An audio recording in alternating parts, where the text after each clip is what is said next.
Welcome back, everybody. Thanks for joining us. These are Doctors Irina and Susan bringing you back Tool Time series. And today we'll talk about Copilot, which is called Microsoft Multitasker. When I think about working in Microsoft, I always have so many tabs open, so little time. So many times I had to open another window just so I can have more tabs open. And when sometimes everything crashes and your computer goes back up and it says, do you want to restore everything? Instead of saying no, I usually say yes, and I'm back to 100 different tabs. So if you feel like you're racing between lesson plans, policies, PowerPoint slides, Copilot is your teammate that you've been waiting for. Copilot was created by Microsoft, and it is an AI assistant that was built for Microsoft suites of products. And for those of you who are not familiar, Microsoft has Teams. So if you're using Teams for, or not Zoom, but Teams as a communication platform, right? Yeah. Yep. That's Microsoft. PowerPoint. I love PowerPoint. I could not switch to Google to Canva. I tried them all. I'm so old school. PowerPoint is my thing. Word is my thing. Excel is my thing. All of these are Microsoft products. And so therefore, Copilot was created to do that inside Microsoft 365. So, as we all know, there are strengths and weaknesses with all of our AI tools. So, for Copilot, the strengths, it's all about productivity. It actually turns all of your rough ideas into polished drafts.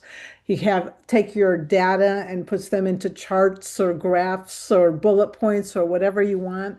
And then finally, your notes into presentations, which I'm all for that.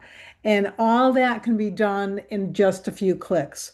So that's when we're talking about productivity at its best, right? So when you're feeling logy, um, you know, go to your Copilot and they'll get everything ready together. Summarize meeting notes, turns Excel data into patient or staffing dashboards. It can draft policies, CE proposals, or any other type of educational materials instantly. Yeah. Weaknesses, yeah, there are some. It's not a clinical decision tool. Copilot only supports documentation and communication only. So it's one thing that this cannot do is be used as a clinical decision tool. Its context is sensitive. The accuracy is going to depend on your prompts. And I probably kind of point out that that's true probably with any type of AI tool. It's prompt engineering. That's why they call it prompt engineering, is because it really makes your prompts really have to be well done, and especially with Copilot. Unfortunately, Copilot has some limited creativity. If you look at what it does for productivity, it's not looking at being very creative.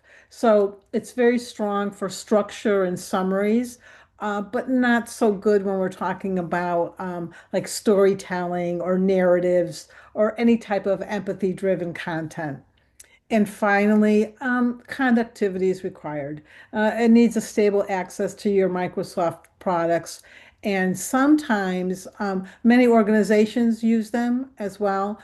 So you have to really be careful with organizational permissions. So using them outside of the organization, you may not have access to the Copilot uh, capabilities. Yeah. Yeah. And by the way, I love the name Copilot because it does, it puts you as a human first, as Yep. a pilot, and this is Yep. your co-pilot. So Yep. It it's does. really awesome.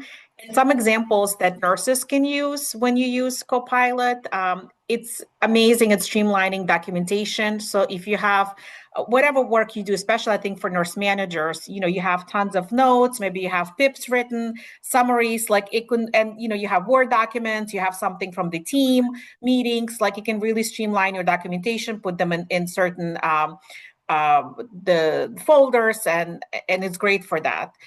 It simplifies data work.